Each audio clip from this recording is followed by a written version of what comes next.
नमस्कार दोस्तों, स्वागत है आपका हमारे YouTube चैनल जीके ट्रैकर पे।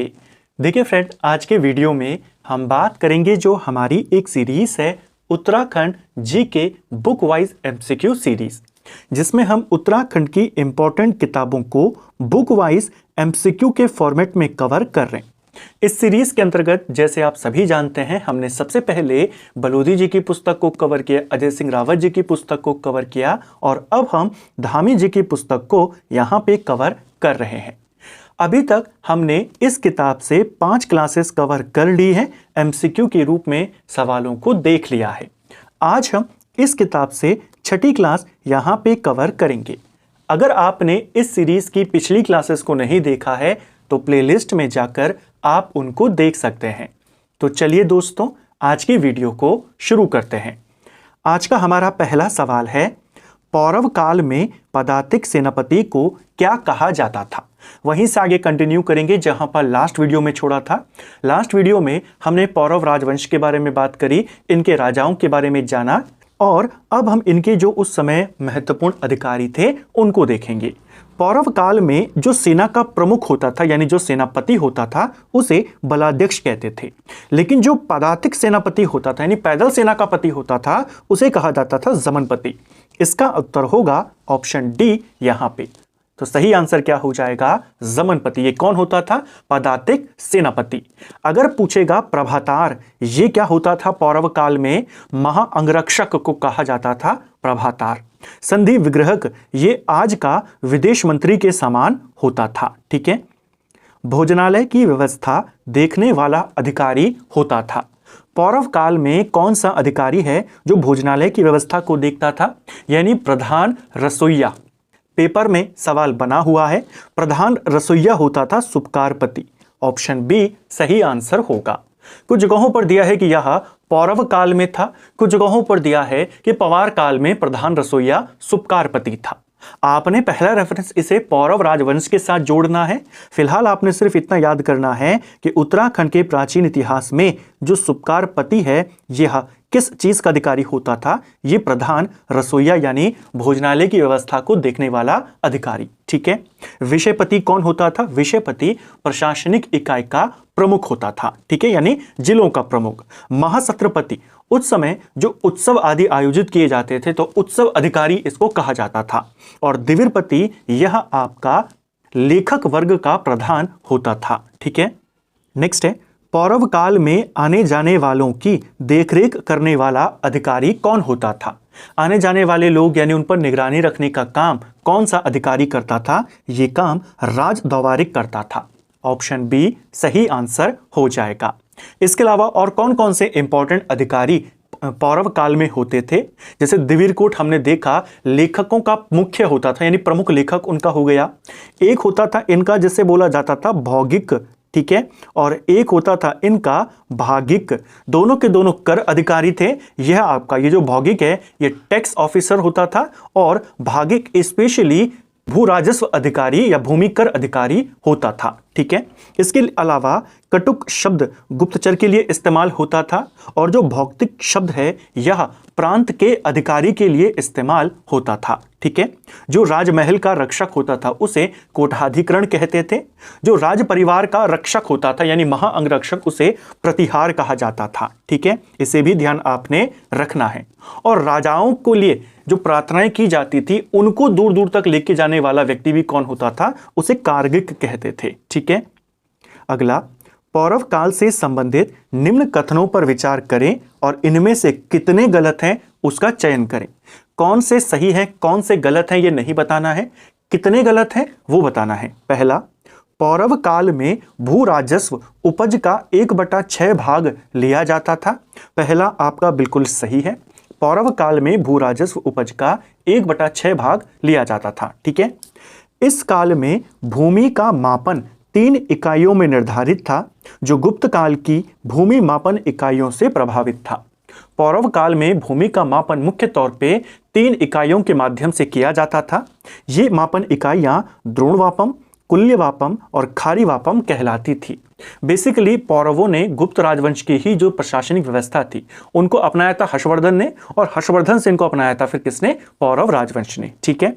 तो आपको पूछा जा सकता है कि पौरव काल में द्रोणवाप या द्रोणवापम क्या था, आप कहेंगे भूमि मापन इकाई। ठीक है, यहां पर तक तो तीनों सही हैं। इन सब में सबसे छोटी मापन इकाई कुल्यवापम थी, क्या यह सही है आपका? चौथा वाला आपका गलत है। इन तीनों में सबसे छोटी जो मापन इकाई थी वो द्रोणवापम थी, और जो सबसे बड़ी थी वो खारीवापम थी। ठीक है, अगर इसका तुलना करते हुए पूछा जाएगा कौन किसके बराबर था, तो जो एक द्रोणवापम होता था यह आपके 32 सेर के बराबर होता था। एक सेर यानी लगभग आधा किलो। ठीक है, तो द्रोणवापम 32 सेर के बराबर होता था। जो कुल्यवापम होता था ये 256 सेर के बराबर होता था, और खारीवापम 640 सेर के बराबर होता था। ठीक है, एक द्रोणवापम में कितने सेर होते थे? 32 सेर। जब 8 द्रोणवाप मिलते थे तब जाकर एक कुल्यवापम बनता था, और जब 20 द्रोण मिलते थे तब जाकर एक खारीवापम बनता था। ठीक है, तो ये तीनों की तीनों क्या हैं? ये तीनों की तीनों पौरव काल की भूमि मापन इकाई है। क्वेश्चन बन जाएगा कौन छोटा था कौन बड़ा था, आप कहेंगे द्रोणवापम सबसे छोटा था, खारीवापम सबसे बड़ा था। एक और चीज, जो इनके साथ ये वाप या वापम शब्द लगा हुआ है, इसका शाब्दिक अर्थ होता है बीज, इसे भी ध्यान रखना। तो यहां पर आपका चौथा वाला गलत है। आपको यही बताना था कितने गलत हैं। हमने देखा केवल एक कथन गलत है। ठीक है, कौन सा गलत है वो नहीं बताना था कि आपने 4 कथन गलत है, नहीं, कितने गलत हैं, केवल एक गलत है। ठीक है, अगला, उत्तराखंड का पहला ऐतिहासिक राजवंश किसे माना जाता है? देखिए, उत्तराखंड का पहला राजनैतिक वंश जो माना जाता है वो कुड़िंदों को माना जाता है। ठीक है, जो पहला ऐतिहासिक राजवंश माना जाता है वो कार्तिकेयपुरों को माना जाता है। ऑप्शन बी सही आंसर होगा। कुड़िंदों का जो इतिहास है मुख्य तौर पर वो उनकी मुद्राओं के आधार पर लिखा गया है। उनका हमें कोई लिखित ऐसा साक्ष्य अभिलेख उनके नहीं मिले हैं। पौराणिक ग्रंथों में उनका नाम है, लेकिन जो उन राजाओं के अपने अभिलेख हैं वो हमें नहीं मिले हैं। तो उसको माना जाता है उत्तराखंड का पहला राजनीतिक शक्ति या उत्तराखंड का पहला राजनीतिक वंश जिसने यहाँ पे शासन किया। पूछेगा पहला ऐतिहासिक राजवंश, यानी जिस वंश के राजाओं के हमें लिखित साक्ष्य मिले हैं उन्हीं के द्वारा लिखे गए हैं, जो वो मिले हैं कार्तिकेयपुर या कतूरी राजाओं के।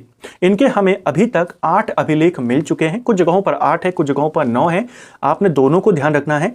कुटिला लिपि में इनके अभिलेखों को लिखा गया है जो इसी वंश के अलग अलग राजाओं के द्वारा उत्कीर्ण किए गए। ठीक है, निम्न में से किस वंश के राजा प्रायः परम भट्टारक महाराजा धीराज परमेश्वर की उपाधि को धारण करते थे?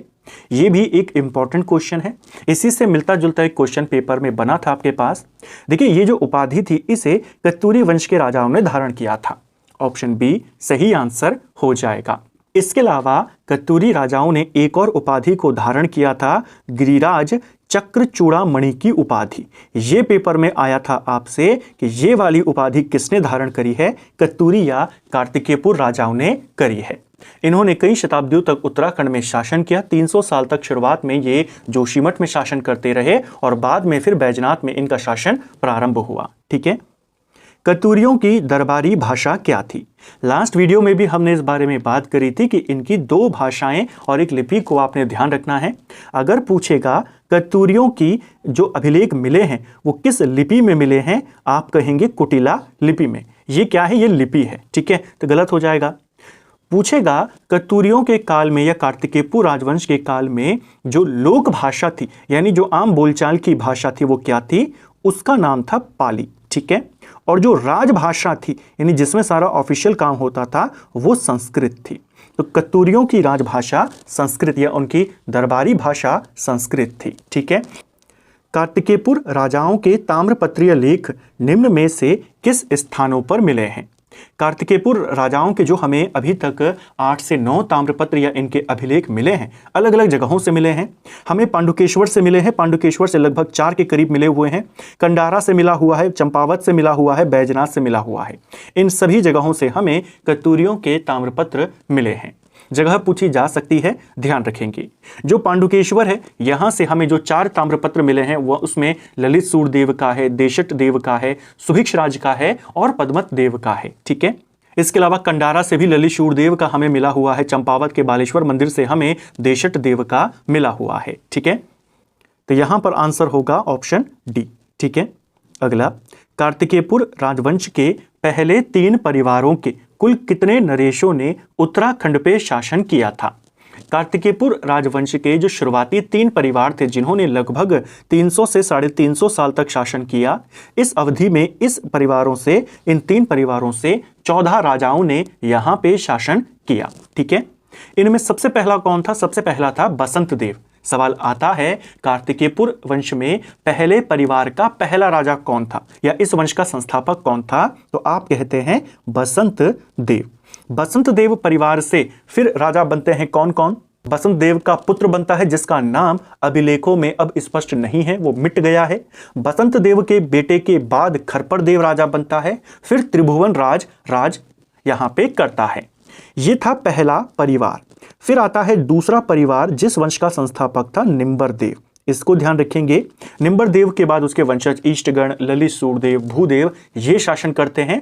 और फिर आता है तीसरा वंश या तीसरा परिवार जिसे सलोणा आदित्य वंश कहते हैं या सलोणा आदित्य परिवार कहते हैं। इस वंश ने यहाँ पे शासन किया जिसमें इच्छट देव, देशट देव, पद्मत देव और अंतिम कार्तिकेयपुर राजा जिसने जोशीमठ में शासन किया सुभिक्षराज देव आता है। ठीक है, उसके बाद ऐसी मान्यता मानी जाती है सुभिक्षराज देव के बाद नरसिंह देव राजा बनता है जो राजधानी जोशीमठ से हटाकर बैजनाथ ले जाता है, यानी गढ़वाल से हटाकर कुमाऊं ले जाता है। ठीक है, अगला कार्तिकेयपुर वंश के पहले परिवार का पहला संस्थापक कौन था? पहले परिवार का संस्थापक था बसंत देव।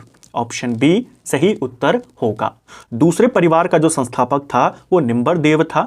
जो तीसरा परिवार है सलोणा आदित्य, इस वंश की नींव सलोणा आदित्य ने रखी थी, लेकिन तीसरे परिवार का वास्तविक संस्थापक इच्छट देव को माना जाता है। ठीक है, निम्न में से किस कत्यूरी राजा ने जोशीमठ में नरसिंह मंदिर का निर्माण करवाया तथा वैष्णवों को स्वर्णेश्वर नामक ग्राम अग्रहार में दिया था? अग्रहार में दिया था यानी कि उससे जो भी आय होगी वह मंदिरों के लिए, उनके देखरेख के लिए उसका इस्तेमाल किया जाएगा। तो ये किसने किया था? ये काम बसंत देव ने किया था। जो एक कत्यूरी राजा है इसी परिवार का, बसंत देव परिवार का ही एक राजा है त्रिभुवन राज। त्रिभुवन राज का बागेश्वर से हमें एक लेख मिला। उस लेख में हमें यह पता चला कि इस वंश का यानी इनके परिवार का जो पहला राजा था वो बसंत देव था। इसको ध्यान रखेंगे। पहली चीज तो कि कत्यूरी वंश का या कार्तिकेयपुर वंश का पहला राजा या इस वंश का संस्थापक बसंत देव था। यह जानकारी कहां से मिलती है? त्रिभुवन राज के बागेश्वर शिलालेख से। ठीक है, इसी बसंत देव ने जोशीमठ का जो एक फेमस मंदिर है नरसिंह मंदिर, उसका निर्माण करवाया था। इसको भी आपने ध्यान रखना है। इसके अलावा इसी राजा ने यहीं से शुरुआत करी थी उपाधि धारण करने की, परम भट्टारिक महाराजाधिराज परमेश्वर। बागेश्वर के समीप इसने एक स्वर्णेश्वर नामक गांव जो था वो वैष्णवों को दिया था। मुख्य तौर पर ये जो वंश माने जाते हैं ये शैव माने जाते हैं, तो वैष्णवों को इसने एक ग्राम उस समय अग्रहार में दिया था। ठीक है, जो एक फेमस पुस्तक है जिसमें हमें कश्मीर के इतिहास की जानकारी मिलती है, राज तरंगणी कल्हण की पुस्तक है। उसी पुस्तक में यह बताया गया था कि कश्मीर के राजा ललित आदित्य मुक्तापीड ने गढ़वाल पर आक्रमण किया था। उसी पुस्तक में यह बताया गया है कि जब ललित आदित्य मुक्तापीड ने आक्रमण किया उस समय कन्नौज का शासक जो था, कन्नौज का शासक यानी कि उस समय उत्तर भारत का सबसे मुख्य शासक वो यशोवर्मन था, और यहाँ का इस इलाके का जो उसका सामंत था वो बसंत देव था। ललित आदित्य मुक्तापीड ने यशोवर्मन को पराजित कर दिया था, जिसके बाद जो उसका सामंत था बसंत देव, उसने अपने आप को इस इलाके में स्वतंत्र घोषित कर दिया था। तो ये सारी जानकारी कहां से मिलती है? राज तरंगणी से। ये क्वेश्चन भी पेपर में बना है कि ललित आदित्य मुक्तापीड के आक्रमण की जानकारी किस में है, तो आप कहेंगे जो कल्हण की पुस्तक है राज तरंगणी उसमें है। ठीक है, अगला, किस कत्यूरी वंश के राजा ने अपने पूर्वजों की भांति परम भट्टारक महाराजाधिराज परमेश्वर की उपाधि को धारण नहीं किया था? देखिए, इस उपाधि को धारण नहीं किया था त्रिभुवन देव ने या त्रिभुवन राज ने। बसंत देव के बाद उसका बेटा राजा बनता है, लेकिन उसका नाम मिट चुका है। उसके बाद उसके बेटे के बाद खरपर देव राजा बनता है। खरपर देव के बाद कल्याण राज या कल्याण देव राजा बनता है, खरपर देव का पुत्र था। कल्याण राज को अधिध्वज भी कहा जाता है, ये उसी का दूसरा नाम है, पूछा जा सकता है। ठीक है, और इसी कल्याण राज की जो पत्नी थी उसका नाम है लद्धा देवी, इनका नाम भी पूछा जा सकता है। ठीक है, और इसी कल्याण राज के बाद त्रिभुवन देव या त्रिभुवन राज गद्दी पर आता है। ये पहले परिवार का आखिरी राजा था, इसने कोई भी उपाधि धारण नहीं करी थी। इसे आपने ध्यान रखना है, यही आपसे पूछा गया था कि किस राजा ने, किस शासक ने अपने पूर्वजों की भांति उपाधि को धारण नहीं किया? त्रिभुवन राज। किसका पुत्र था? अधिध्वज यानी कल्याण राज का। ठीक है, त्रिभुवन राज के शिलालेख में पहले कत्तूरी नरेश के रूप में किसका नाम उल्लेखित है? तो अभी हमने इसको ऊपर समझा अच्छे से। ये नाम है बसंत देव का। देखिए, कार्तिकेयपुर वंश का संस्थापक वासुदेव को भी माना जाता है। कुछ जगहों पर वासुदेव है, कुछ जगहों पर आपका बसंत देव है, लेकिन जो पुष्टि होती है कि इस वंश का संस्थापक बसंत देव था और इसी को आपने ध्यान भी रखना है, इसको नहीं रखना है, वो कारण है त्रिभुवन राज का शिलालेख जो हमें बागेश्वर से मिला है। ठीक है, उसमें उसके पूर्वजों के नाम अंकित हैं, जिसमें हमें ये सारी जानकारियां मिलती हैं। ये जो उसका बागेश्वर लेख है, इसको सबसे पहले त्रिभुवन राज ने अंकित करवाया, अपने पूर्वजों के नाम लिखे, फिर उसी को आगे बढ़ाया किसने? जो दूसरे परिवार का शासक आएगा, भूदेव। ठीक है, अगला, निम्न में से किस कत्तूरी शासक का किरात पुत्र से संधि करने तथा व्याघ्रेश्वर देवता के मंदिर को भूदान करने की चर्चा बागेश्वर लेख में की गई है? तो किस राजा ने, कत्तूरी शासक ने किरात पुत्रों से संधि करी थी और जो व्याघ्रेश्वर मंदिर है वहां पर मंदिर को भूदान किया और बागेश्वर लेख में इस बारे में बताया है? ये था त्रिभुवन राज। त्रिभुवन राज के बारे में कहा जाता है कि इसने किरातों के साथ या फिर जो सौका जनजाति थी इनके साथ संधि करी थी। इसके अलावा इसने बागेश्वर मंदिर के लिए भूमि दान भी करी थी। ठीक है, इसके अलावा एक और सवाल बन सकता है कि किसने किरातों से दोस्ती करी थी? तो भी आपने इसी को बोलना, चाहे संधि बोले चाहे दोस्ती बोले। ठीक है, शैव मत के अनुयायी कत्तूरी राजा निम्बर देव निम्न में से किसके बाद राज्य की सत्ता संभाली थी?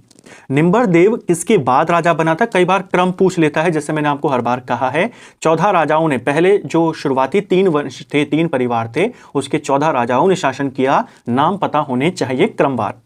जो निम्बर देव था ये गद्दी पर आता है पहले परिवार के आखिरी राजा के बाद, जो त्रिभुवन राज था। ऑप्शन बी सही आंसर हो जाएगा। ठीक है, किस कत्तूरी शासक द्वारा जागेश्वर मंदिरों में विमानों का निर्माण करवाया गया था? जागेश्वर मंदिरों में विमानों का निर्माण यानी मंदिरों के शिखरों का निर्माण, विमान यानी शिखरों का निर्माण। ठीक है, ये करवाया था निम्बर देव ने। ऑप्शन ए सही आंसर हो जाएगा, यानी मंदिरों की चोटी का निर्माण इसी ने करवाया। इसके अलावा निम्बर देव को शत्रुहंता के नाम से भी जाना जाता है। इसको भी ध्यान रखना, किस कार्तिकेयपुर राजा को शत्रुहंता कहते हैं? वो था निम्बर देव। कार्तिकेयपुर राजा ने पाल शासकों के साथ, विशेषकर धर्मपाल के साथ संधि करी थी, वो भी निम्बर देव था। इसकी जानकारी हमें जो नालंदा अभिलेख है वहां से भी मिलती है कि उत्तराखंड में जब धर्मपाल का आक्रमण हुआ तो निम्बर देव उस समय गद्दी पर आ गया और इसने पालों के साथ संधि करी थी। ठीक है, जो निम्बर देव था यह किस संप्रदाय को मानता था? यह शैव धर्म से संबंधित था। ठीक है, किस कार्तिकेयपुर नरेश ने अपना राज्य वर्तमान कुमाऊं गढ़वाल तक विस्तृत कर उसका एकीकरण किया था? यानी पूरे उत्तराखंड को, गढ़वाल और कुमाऊं को एक सूत्र में बांधने का प्रयास किसने किया? ये किया था ईष्टगण देव ने। ऑप्शन बी सही आंसर हो जाएगा। जो ईष्टगण देव था ये इसी निम्बर देव का पुत्र था। ठीक है, इसी ने पूरे उत्तराखंड को सबसे पहले एक सूत्र में बांधने का प्रयास किया, यानी सब जगह पर शासन करना, अपना स्थापित करने का प्रयास किया। जागेश्वर में मंदिरों निम्न में से किस शासक ने नवदुर्गा, महिषमर्दिनी, लकुलिश तथा नटराज मंदिर का निर्माण करवाया? जागेश्वर में इन सभी प्रमुख मंदिरों का निर्माण ईष्टगण देव ने ही करवाया था। ऑप्शन डी सही आंसर होगा। ठीक है, किस कार्तिकेयपुर नरेश के काल में आदि शंकराचार्य का उत्तराखंड आगमन हुआ था? आदि शंकराचार्य उत्तराखंड किसके काल में आए? ये क्वेश्चन बनता है, किस राजवंश के काल में आए? आप कहते हैं कार्तिकेयपुर राजाओं के काल में। उस समय कौन सा कार्तिकेयपुर का राजा शासन कर रहा था? इनका आने का जो कालखंड माना गया है उसके अनुसार उस समय उत्तराखंड में ईष्टगण देव का ही शासन था। ऑप्शन डी सही आंसर होगा। जो आदि गुरु शंकराचार्य थे ये अद्वैतवाद के दार्शनिक थे, अद्वैतवाद के प्रवर्तक थे। इन्होंने पूरे भारत में 4 प्रमुख मठों की स्थापना करी थी, जिसमें ज्योतिर्मठ शामिल था, पुरी था, श्रृंगेरी का मठ था, द्वारिका था। इसके अलावा पूरे भारत के 4 कोनों में 4 धामों की स्थापना भी इन्होंने करी थी। ठीक है, इन्हीं आदि गुरु शंकराचार्य ने 820 ईस्वी में केदारनाथ में अपने प्राणों का त्याग किया था। क्वेश्चन बनता है किस वर्ष किया था? 820 ईस्वी में। ठीक है, अगला, किस कार्तिकेयपुर नरेश के सर्वाधिक ताम्रपत्र मिले हैं? किस कत्तूरी राजा के सबसे ज्यादा ताम्रपत्र हमें मिले हैं? सबसे ज्यादा ताम्रपत्र हमें ललित सूरदेव के मिले हैं और इसीलिए ललित सूरदेव को कार्तिकेयपुर राजाओं का सबसे प्रतापी राजा भी माना गया है, क्योंकि सबसे ज्यादा ताम्रपत्र इसके मिले हैं, सबसे ज्यादा तारीफ इसकी की गई है। पांडुकेश्वर से हमें इसके 2 ताम्रपत्र मिले हैं। इष्टगण देव जो था, इष्ट देव, उसी का ये पुत्र था। कत्यूरी वंश का सबसे प्रतापी राजा इसी को माना जाता है। ठीक है, इसके शासनकाल के वर्ष के 21वें वर्ष के और 22वें वर्ष के 2 ताम्रपत्र मिले हैं पांडुकेश्वर से। और इसी ललित सूर्यदेव को धरती के उद्धार के लिए वराह अवतार भी बताया गया है कि धरती का उद्धार के लिए वराह अवतार के समान कौन है, ये आपका ललित सूर्यदेव है। ठीक है, बैजनाथ में एक मंदिर है, नारायण मंदिर। उस मंदिर का निर्माण सामा देवी के द्वारा किया गया था। सामा देवी इसी ललित सूर्यदेव की पत्नी थी। तो क्वेश्चन बन जाएगा, बैजनाथ का जो प्रसिद्ध नारायण मंदिर है उसे किसने बनाया? सामा देवी ने। इसकी 2 पत्नियां थी, एक का नाम था लाया देवी, एक का नाम था सामा देवी। ठीक है, दोनों को आपने ध्यान रखना है। तो फ्रेंड्स, ये था हमारा आज का वीडियो जिसमें हमने उत्तराखंड जीके के 20 इंपॉर्टेंट सवालों को यहाँ पे देखा। इन क्वेश्चन को हमने पूरी डिटेल के साथ यहाँ पे कवर करने का प्रयास किया, अतिरिक्त तथ्यों के साथ इनको देखने का प्रयास किया, जिससे हम इन सारी चीजों को यहीं पर याद कर सकें।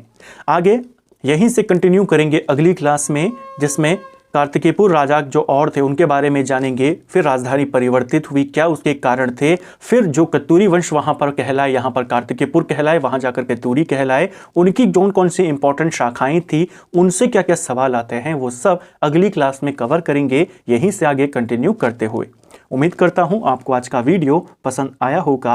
अगर आपको ये वीडियो पसंद आई है तो वीडियो को लाइक करें, चैनल पर नए हैं चैनल को सब्सक्राइब करें, अपने दोस्तों के साथ शेयर करें। वीडियो आपको कैसा लगा कमेंट बॉक्स में हमें ज़रूर बताएं। Thank you friends.